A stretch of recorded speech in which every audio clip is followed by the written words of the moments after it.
Y ahora ya vamos a pasar a los temas. Now we are ready to move on to the final sections, which relate our study of the market process to the legal infrastructure, or the dimension of law and patterned behavior which the market process requires. Que él mismo exige o necesita.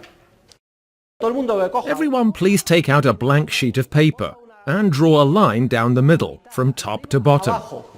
Y vamos a explicar qué son las leyes. On the left, we are going to explain what laws are, and on the right, what commands are.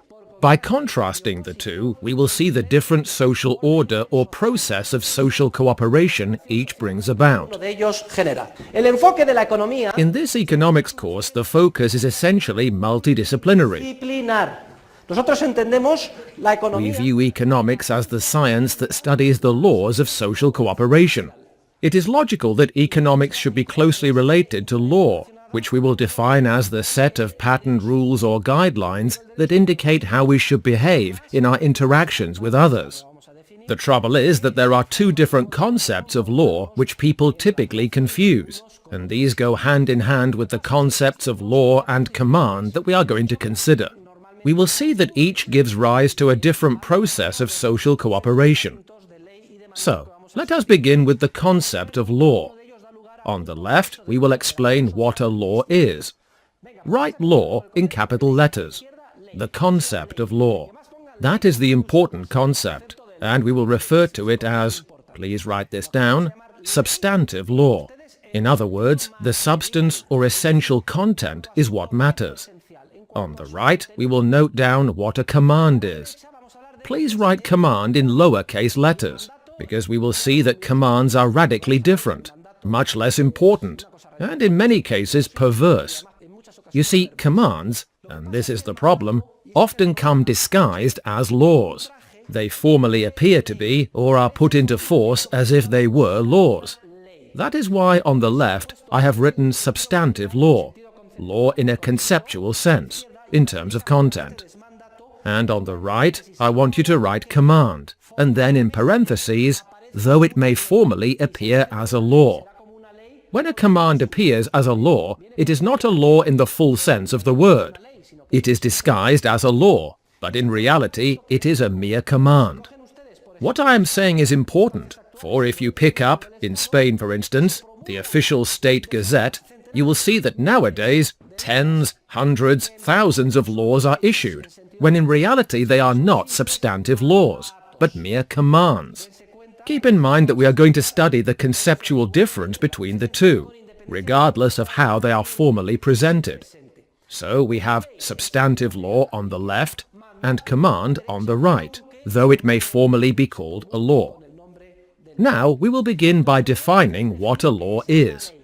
A substantive law is an abstract rule which deals with general subject matter and applies equally to all. That is, it takes no particular circumstance into account. So, what am I referring to when I define substantive law in this way? I am referring to rules of the following sort. For example, no killing. In other words, homicide, the killing or murdering of a person, is prohibited. This is an abstract rule. It applies equally to all. It takes no particular circumstance into account. So, if I were to kill my wife, I would be a murderer. And if my wife were to kill me, she would be a murderer. A murderer cannot invoke particular circumstances. Well, this man was a Jew, so it was all right to kill him. Or he was an Arab. Or he was a Christian. Or he had blue eyes. These are particular circumstances. I found him unpleasant. Or, listen, my husband was unbearable. He was a scoundrel, and that is why I poisoned him. No particular circumstance is taken into account. Killing is prohibited. The rule applies equally to all. Another abstract rule which deals with general subject matter is no stealing. Swindling is prohibited. Contracts must be honored. This is an abstract rule. It does not specify which contract, nor what particular behavior must be exhibited. It simply states that promises given must be kept, and that is the end of the story. Under any and all circumstances, promises given must be kept. Ownership must be respected. Life must be respected. The actual circumstances do not matter, because substantive laws are abstract general rules which apply under any circumstance regardless of any specific factor. Furthermore, we are all equal before the law. Our behavior is measured by the same yardstick.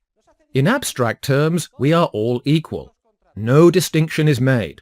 We all must honor contracts, respect life and ownership, not deceive, etc. Is that clear? Okay. This is important, and I am stressing it because we are now going to see what a radical difference exists between this concept and that of a command. On the right, we will define what a command is. What is a command? And take note, as I have said this several times already, it does not matter if the command is issued with words like Tax Reform Law Number 29/2010. That is not a law. That is a command. We will define command as follows. A command is specific legislation which deals with particular subject matter. Note how emphatic I am about this. Please underline specific. A command is specific legislation, something that is legislated which deals with particular subject matter and orders that certain things be done under particular circumstances. Take note, this is crystal clear. Legislation. We are no longer talking about a rule. In fact, we will soon see how rules emerge. They appear in an evolutionary manner, and there is the entire theory of natural law, etc. But now we are talking about legislation.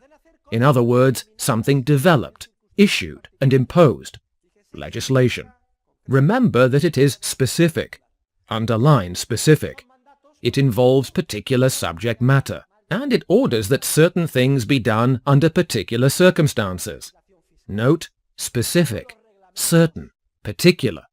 So, commands include, for instance, all of the poorly named administrative laws, all tax legislation, all regulations, and all intervention directives. There is rampant legislative inflation at all levels of the Spanish government, municipal, regional, and central, not to mention the European Union or the United States. Everything under the sun is legislated. Everything you can imagine. Legislation covers the characteristics of labels, the height of bridges, the content of different foods. These are all commands. They are not laws. No son leyes.